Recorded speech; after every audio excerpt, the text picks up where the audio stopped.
اسی طرح یار آگے اور زیادہ ٹائم گزر گیا، میں نے اس کو کسنگ کرتے ہوئے دیکھ لیا، اس کو میں نے سیکس کرتے ہوئے دیکھا۔ اب پھر سے میرے مائنڈ میں یہ چیز آئی کہ یا اللہ مجھے کچھ تو میری دعاؤں کا رسپانس دے، اتنا میں سنسیئر ہو کے سچے دل سے تیرے سے دعائیں کرتا ہوں، کچھ تو ایٹ لیسٹ کر لے میرے لیے۔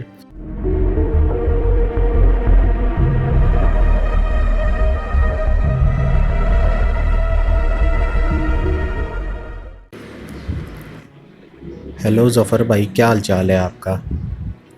فرسٹ آف آل تو میں آپ کا بہت زیادہ شکر گزار ہوں کہ آپ نے مجھے موقع دیا کہ میں اسلام چھوڑنے کی کہانی آپ لوگوں کے ساتھ شیئر کر سکوں۔ Thank you very much. آپ میرے استاد ہیں، میں نے آپ سے بہت کچھ سیکھا ہے۔ آپ ہو گئے، حاری سلطان صاحب ہو گئے، ایکس مسلم اسپارٹیکس ہو گئے، غالب کمال صاحب، اور faceless talks Urdu free thinker, let's not forget human being صاحب، آپ سب سے میں نے بہت زیادہ سیکھا ہے اسلام کے بارے میں، جس کے لیے میں آپ سب کا تہہ دل سے شکر گزار ہوں۔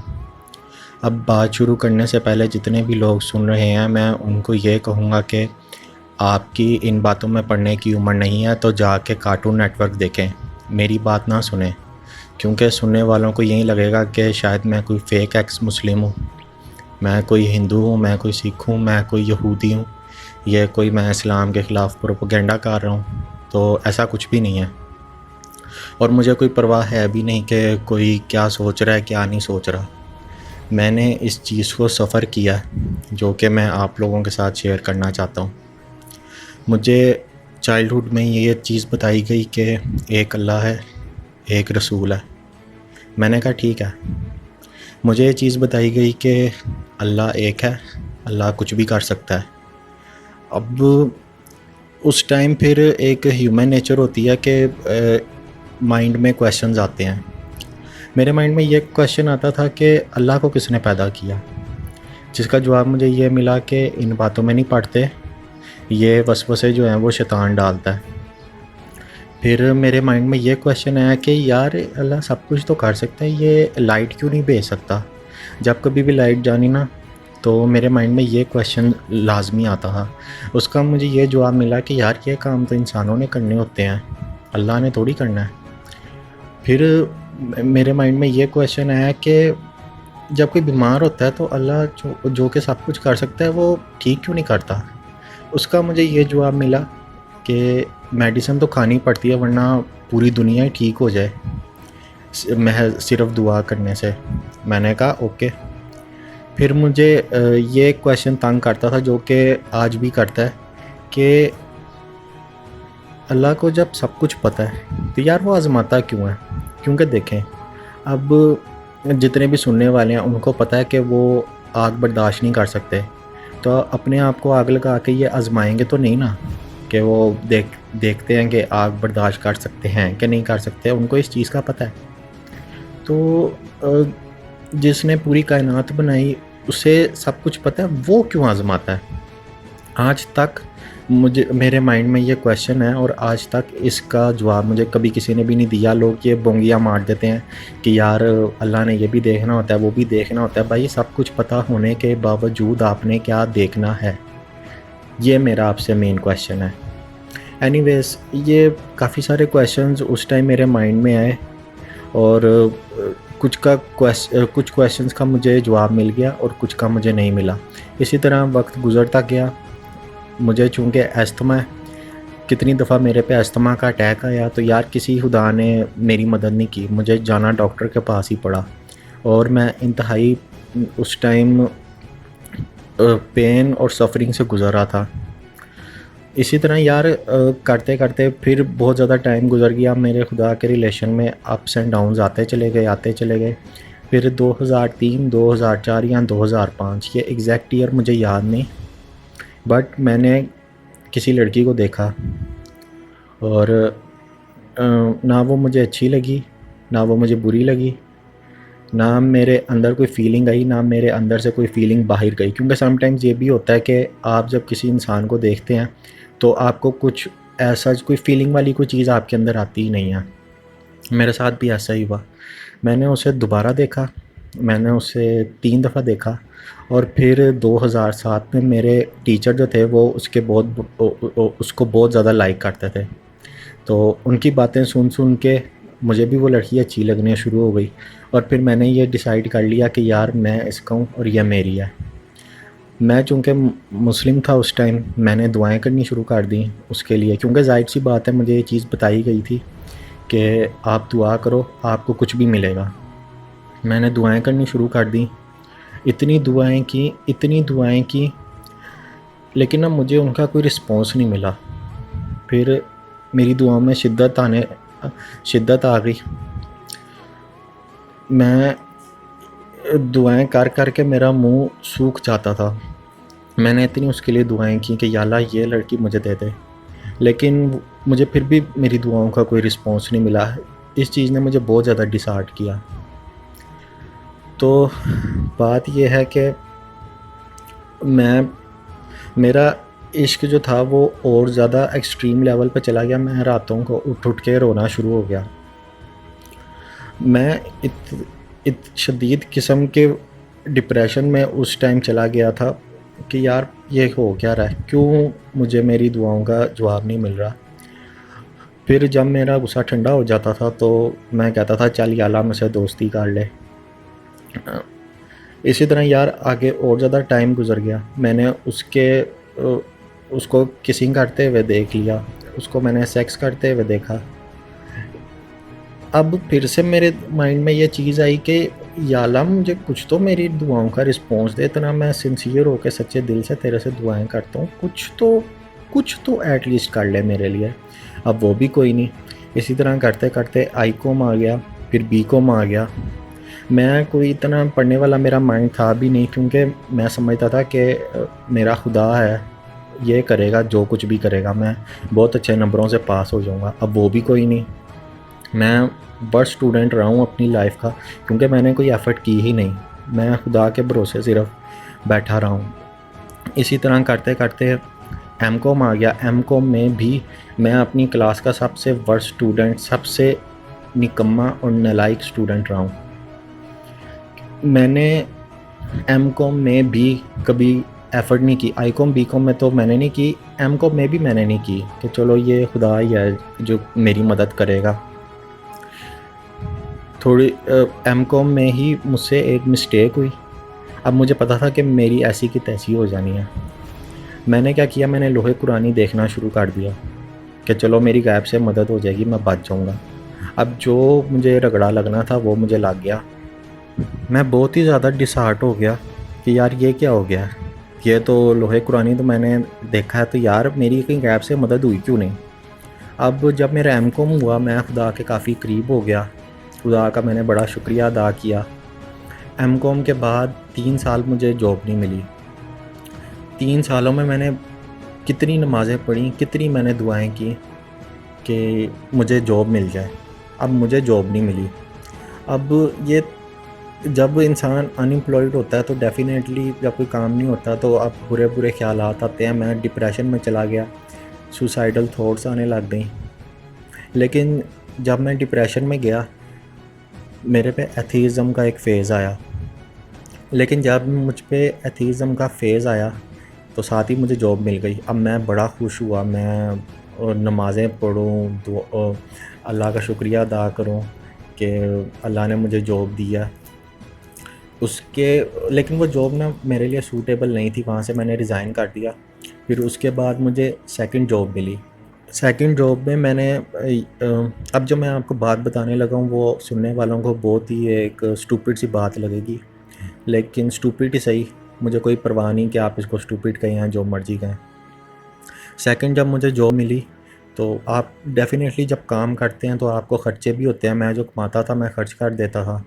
مجھے نا گیمنگ کا بڑا شوق تھا، تو میں نے بڑی نمازیں پڑھی، بڑی میں نے دعائیں کی سچے دل کے ساتھ کہ مجھے نا یا اللہ مجھے نا ایک کمپیوٹر دلا دیں۔ لیکن میرے پاس تو چونکہ پیسے نہیں تھے، میں گیا اپنے بھائی کے پاس، میں نے اس کو کہا تو اس نے کہا کہ میں نے نہیں لے کے دینا۔ اب میں نے چونکہ اتنی سنسیئرٹی سے دعائیں کی ہوئی تھیں، اور نمازیں پڑھی ہوئی تھیں، اور میں نے اپنی دعاؤں میں بڑی بڑی ہستیوں کو بھی شامل کیا ہوا تھا۔ پہلے میں کافی حد تک انٹرنلی کھوکھلا ہو چکا تھا، تو میں نے کہا نہیں یار، یہ کچھ تو گڑبڑ ہے۔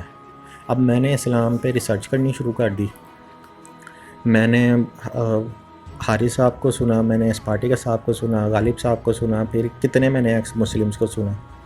تو یار پھر مجھے یہ چیز ریلائز ہو گئی کہ میں مسلم نہیں ہوں، میں اب ایتھیسٹ ہوں۔ میں جب اسلام چھوڑ رہا تھا تو میرے پہ ایک بہت زیادہ پریشر تھا کہ نہیں یار، کہ کوئی نہ کوئی ہے جو مجھے دیکھ رہا ہے۔ لیکن میں بیزار اتنا ہو چکا تھا، میں نے کہا نہیں یار بس اب اور نہیں مجھ سے یہ چیز برداشت ہوتی۔ جہنم کا پریشر ہر وقت، وہ نماز نہ پڑھنے کی گلٹ فیل ہونا کہ یار میں نماز نہیں پڑھتا، میں تو ایک بہت برا انسان ہوں، حالانکہ نہ میں کسی کے ساتھ کوئی برا کروں، نہ میں کوئی لڑائی جھگڑا کروں، محض کہ میں نماز نہیں پڑھتا تو مجھے ایٹرنٹی تک ٹارچر کیا جائے گا۔ میں نے یہ چیز بہت زیادہ سفر کیا، میں آپ کو بتا نہیں سکتا۔ اب سننے والے تو آرام سکون سے کہہ دیں گے کہ یہ کوئی فیک بندہ ہے، جھوٹ بول رہا ہے۔ تو یار اب میں اس بارے میں کیا کر سکتا ہوں؟ میں تو صرف بتا سکتا ہوں، آگے سننے والوں پہ ہے کہ وہ اس چیز کو کیسے سمجھیں گے۔ میں اسلام چھوڑ چکا تھا، لیکن میرے اندر امام حسین کی محبت پھر بھی تھی کہ نہیں یار انہوں نے قربانی دیا۔ پھر میں نے امام حسین سے بھی ایک دعا کی کہ آپ میرا یہ کام کروا دیں، نہیں تو پھر میں نے فل فلیج ہی اسلام چھوڑ دینا ہے۔ اب مجھے پتہ تھا کہ میں خود سے باتیں کر رہا ہوں، میری دعا کسی نے بھی نہیں سننی، مجھے یہ ساری چیزیں پتہ تھی، لیکن میں نے سوچا چلو آزماتے ہیں۔ اب جب میں نے ان سے دعا کی، اب وہ بھی نہیں میری قبول ہوئی، میں نے کہا نہیں یار بس اب بڑی ہو گئی ہے۔ اب پہلے جو میں 99% ایتھیسٹ تھا، اب میں 100% ایتھیسٹ ہوں۔ یار میں مذہب چھوڑ کے بہت ہی زیادہ خوش ہوں، بہت پرسکون میں زندگی گزار رہا ہوں۔ اب مجھے کوئی ٹینشن ہو یا نہ ہو، یہ مذہب چھوڑ کے مجھے یہ جہنم کی جو ٹینشن تھی، اس سے تو بالکل ہی میں آزاد ہو گیا ہوں۔ اور اتنا میں خوش ہوں، لوگ سمجھتے ہیں کہ مذہب چھوڑ کے لوگ ڈپریشن میں چلے جاتے ہیں، اور بھائی میں تو ڈپریشن سے نکلا ہوں۔ اس میں ڈپریشن میں پہلے تھا، اب میں ڈپریشن میں نہیں ہوں، میں اس سے نکل چکا ہوں، اور میں بہت زیادہ خوش ہوں۔ میں آپ کو یہ چیز لفظوں میں بتا ہی نہیں سکتا کہ اب مجھے پتہ چل گیا ہے کہ میرے مرنے کے بعد کچھ نہیں ہے۔ ہاں یہ ہے کہ سم ٹائمز یہ انسان سوچتا ہے کہ یار ایک دنیا ہے، نہ جس کے اوپر کچھ ہے، نہ جس کے نیچے کچھ ہے، ایک سورج ہے، ایک چاند ہے، سب کچھ جو ہے وہ ایک پرفیکشن سے ہے۔ لیکن یار یہ ایویڈنس نہیں ہے کہ یہ کس نے یہ سب کچھ بنایا ہے۔ کتابوں میں لکھا تو بالکل ہی نہیں نا ہے۔ اگر وہ کوئی ہو بھی سکتا ہے تو یار اس کا کوئی ایویڈنس نہیں ہے، اسے مانو یا نہ مانو، اسے بالکل کوئی فرق نہیں پڑتا۔ لیکن اگر کوئی خدا ہو سکتا ہے تو یار وہ اپنے بندوں میں کس طرح نفرتیں ڈال سکتا ہے کہ یہ بندہ ہندو نہیں ہے اس لیے اس سے نفرت کی جائے، یہ بندہ مسلمان نہیں ہے اب اسے اس لیے نفرت کی جائے کیونکہ یہ مسلمان نہیں ہے، اب یہ سکھ نہیں ہے اس لیے نفرت کی جائے کیونکہ یہ سکھ نہیں ہے۔ ایسا خدا نہیں کر سکتا، یہ انسان کی بنائی ہوئی چیز ہے۔ تو اگر کوئی کریٹر ہے بھی تو یار اس کا کوئی ثبوت نہیں ہے، وہ آپ کو ایٹرنٹی تک ٹارچر نہیں کرے گا۔ آپ کیونکہ اتنے سارے لوگ ہیں وہ اس پہ یقین نہیں رکھتے، تو بھئی سمپل سی بات ہے، اگر وہ کوئی خدا نکل بھی اول تو نہیں ہے، اگر کوئی نکل بھی آتا ہے تو بھئی سیدھی سی بات ہے، یہ کہیں گے کہ تیرا کوئی ثبوت ہی نہیں تھا، میں تو تجھے مان لیتا، تو نے کوئی سپر نیچرل چیز دکھائی ہی نہیں ہے، تجھے میں کیوں مانوں؟ ایویڈنس جو ہے وہ میٹر کرتا ہے، اندھے یقین سے کام نہیں چلتے۔ اب دیکھیں فار انسٹنس اگر ہندوازم سچا ریلیجن ہے تو یار ہندوازم کے سچے ہونے کا تقاضا یہ ہے کہ ہندوازم کی ایک ایک چیز جو ہے وہ ریئل ہو، وہ یونیک ہو، کہیں سے کاپی پیسٹ نہ ہوئی ہو، اور جو بھی چیز ہے اس کا ایویڈنس ہو۔ ایک ایک بات سچ ہو تو پھر تو چلیں بات سمجھ میں بھی آتی ہے نا کہ ہندوازم سچا ریلیجن ہے، اس میں بھی جو دیوی دیوتے ہیں ان کا بالکل بھی کوئی ایویڈنس نہیں ہے، وہ بھی ساری کہانیاں ہیں باقی ریلیجنس کی طرح۔ تو میں مذہب چھوڑ کے ایک دم ریلیکس ہوں۔ میں جب مسلمان تھا میں نمازیں پڑھا کرتا تھا، میں دعائیں کیا کرتا تھا، میرے خدا کے ریلیشنز کبھی اچھے ہوئے کبھی برے ہوئے. جب میں نماز نہیں پڑھ رہا ہوتا تھا تب بھی میں دعائیں کیا کرتا تھا. اور یہ شروعات جو ہے یہ اس لڑکی سے ہوئی. اس کو میں نے کسنگ بھی کرتے ہوئے دیکھا, اس کو میں نے سیکس بھی کرتے ہوئے دیکھا, لیکن وہ لڑکی کون ہے میں اس چیز کی ڈیپتھ میں نہیں جاؤں گا. باقی جس نے جو کہنا ہے کہ جو سمجھنا ہے سمجھے, مجھے اس کی بالکل بھی کوئی پرواہ نہیں ہے. تو اسپارٹیکس بھائی نے ایک دفعہ یہ کہا تھا کہ لوگ جب بڑھاپے کی طرف جاتے ہیں تو انہیں حوریں نظر آنی شروع ہو جاتی ہیں اور وہ مزہ میں واپس چلے جاتے ہیں. تو سر دیکھیں, مجھے کوئی حوریں نظر نہیں آئیں گی کیونکہ میں نے جذباتی ہو کے نہیں, میں نے سوچ سمجھ کے مذہب چھوڑا ہے. میں آپ کو یہ تب کہتا ہوں کہ آپ مجھے جو سا ریلیجن صحیح ثابت کر دو گے میں اس میں کنورٹ ہو جاؤں گا. یہ بات غالب صاحب نے بھی کہی تھی کہ کسی چیز کا اگر ایویڈنس نہیں ہے اس کو ماننے کی ضرورت نہیں ہے, تو اگر کسی چیز کا ایویڈنس ہے تو اس کو مان لیں گے. میرے ساتھ بھی ایسا ہے, جو بھی یہ ثابت کر دے کہ اس کا مذہب سچا ہے میں وہ مان لوں گا. لیکن کوئی سچا ہے نہیں, تو اگر کوئی کریٹر ہے تو ڈیفینیٹلی میں پھر کہہ رہا ہوں کہ اس کا کوئی ثبوت ہے ہی نہیں یار. بالکل وہ دنیا کے معاملات میں انٹرفیئر نہیں کرتا. باقی آپ کا بہت شکریہ, آپ کا, حارث بھائی کا, اسپارٹیکس بھائی کا, غالب صاحب اردو فری تھنکر اور ہیومن بینگ فیس لیس ٹاکس, آپ سب سے میں نے بہت سیکھا ہے. آپ میرے استاد ہیں, میں آپ لوگوں کی تہہ دل سے عزت کرتا ہوں. آپ لوگ ظفر بھائی آپ کی بات کر رہا ہوں, آپ نے کبھی کوئی گستاخی والی بات نہیں کی, آپ نے ہمیشہ پیار سے اسلام پہ تنقید کیا. تو یار یہ جو ریلیجیس پرسن نہیں ہوتا وہ بھی انسان ہوتا ہے, اسے بھی انسان سمجھا جائے. یہ نہیں کہ صرف جو ہندوازم سے تعلق رکھتا ہے ہندوؤں کے نزدیک وہی سچا ہے, یا جو اسلام سے تعلق رکھتا ہے مسلمانوں کے نزدیک وہی اچھا ہے. ایسی بات نہیں ہے. جو لیونگ تھنگ ہے وہ میٹر کرتی ہے, وہ چاہے کوئی جانور ہی کیوں نہ ہو. اب جانوروں کا مرنے کے بعد کیا حساب ہے, یہ میرا نہیں خیال کسی ریلیجیس بک میں لکھا ہے. تو بھائی کیوں نہیں لکھا, لکھا ہونا چاہیے نا, ایسا میں سمجھتا ہوں. لیکن میں تو ان کی کتابیں وغیرہ نہیں پڑھتا, میرا زیادہ نالج آپ لوگوں سے ہی ہے. آپ لوگوں نے مجھے اس مذہبی جہالت سے باہر نکالا ہے, آپ لوگوں نے مجھے ایجوکیٹ کیا ہے. تھینک یو ویری مچ ظفر بھائی. سائنس حافظ.